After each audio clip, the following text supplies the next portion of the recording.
তো ভিউয়ার্স, প্রতিবারের মতো আমি এবারও একটি গিফট পেয়েছি। গিফটটি হলো ডাক পড়া মোরগ। অবিশ্বাস্য হলেও সত্য। এই গিফটটি পেয়ে আমি আবেগে আপ্লুত হয়ে পড়েছি। আমার এখনও মনে আছে, নানা ভাই যখন মাকে দেখতে আসতো তখন সাথে করে নিয়ে আসতো বাড়ির পালা মোরগ, বড় বড় রুই মাছ, সাথে থাকতো বড় আকারের চাষের মানকচু। আরও নিয়ে আসতো পদ্ম পাতায় মোড়ানো চিকন গরম জিলাপি, গরম গরম সন্দেশ, সাথে থাকতো মজাদার মশমশা গজা। আরও থাকতো রং বেরঙের তুলতুলে বোঁদে। পাতার ভাগ দিয়ে সেটা আমার দিকে উকি মারত। মা অনেক ভালোবাসেন এই খাবারগুলা, তাই আমি এখনও যখন বাড়ি যাই মার জন্য এই খাবারগুলাই সাথে করে নিয়ে যাই।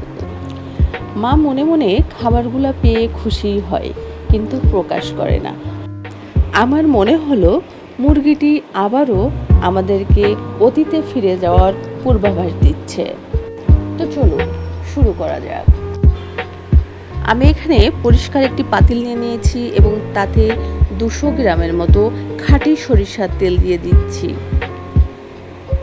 তো ভিউয়ার্স, আমি আজ আপনাদেরকে আমার মায়ের হাতের রেসিপিটা দেখানোর চেষ্টা করছি। উনি সবসময় সরিষার তেল দিয়েই সব রান্না করতেন। এবার আমি এটাতে 4টি তেজপাতা দিয়ে দিচ্ছি, সাথে দিয়ে দিচ্ছি 4টি এলাচ, 4টি লং এবং 4টি দারচিনি।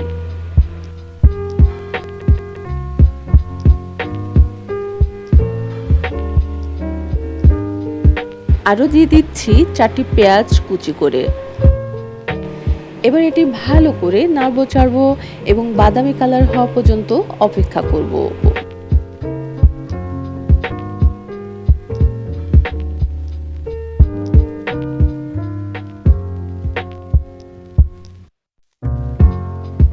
বাদামি কালার হয়ে আসলে আগে থেকে ধুয়ে কুটে রাখা মোরগটি এখানে ঢেলে দিব।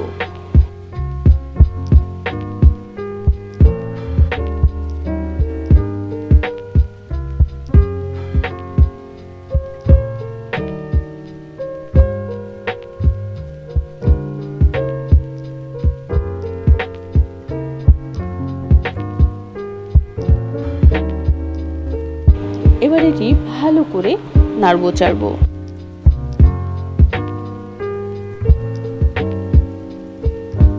এবার আমি এটাতে দিয়ে দিচ্ছি 1 চামচ রসুন বাটা, 1 চামচ আদা বাটা, 1 চামচ জিরা বাটা।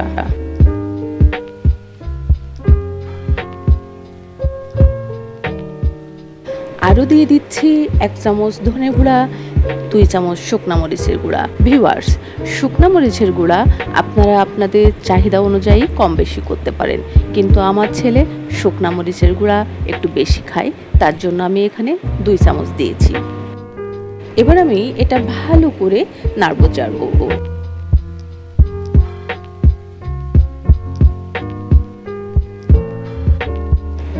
এবার আমি এটাতে লবণ দিব এবং সাথে সাথে ঢাকনাটি দিয়ে দিব।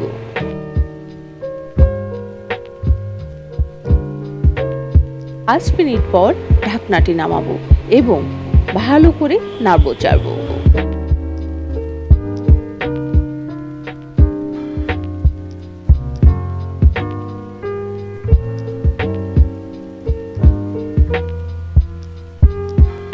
এবার আমি এটাতে 1 চামচ হলুদ দিয়ে দিব। ভিউয়ার্স, আপনারা হয়তো দেখে থাকবেন নন বিদেশি রান্নাঘর সব রেসিপিতেই হলুদের প্রয়োগটা পরে করে। এটা নন বিদেশি রান্নাঘরের একটি বিশেষ কৌশল। আবারও 5 মিনিটের জন্য ঢাকনাটি দিয়ে দেব। 5 থেকে 7 মিনিট পর ঢাকনাটি নামাবো এবং ভালো করে আরেকবার নাড়বো চাড়বো।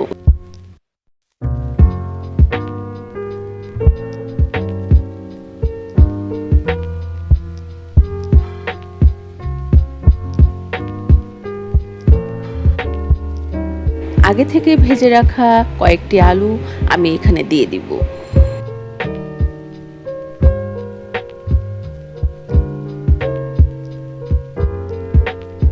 এবার আমরা এটাতে কিছুটা ঝোলের পানি দিয়ে দিব। আমি আজকে মোরগটি ঝোল করে রান্না করব, ভুনা করব না।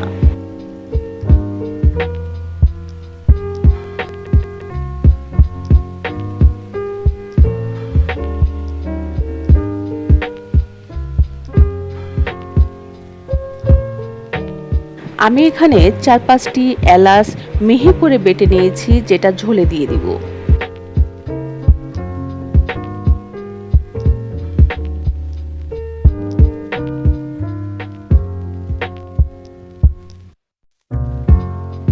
এবার আবারও 5 মিনিটের জন্য ঢাকনাটি দিয়ে দিব। 5 মিনিট পর ঢাকনাটি নামাবো এবং ভালো করে নাড়বো চাড়বো।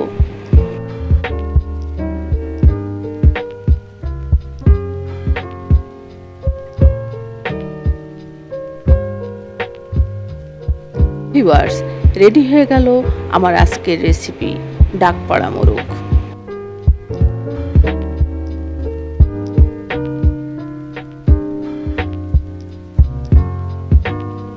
তো ভিউয়ার্স, পরিবেশনের পূর্বে ভাজা জিরার গুঁড়ি দিয়ে পরিবেশন করুন। আশা করছি ভালো লাগবে। রেসিপিটি যদি ভালো লেগে থাকে লাইক করুন, কমেন্টস করুন, শেয়ার করুন এবং আপনি যদি আমার চ্যানেলে নতুন হয়ে থাকেন সাবস্ক্রাইব করে পাশে থাকা বেল বাটনটি বাজিয়ে দিন। ধন্যবাদ।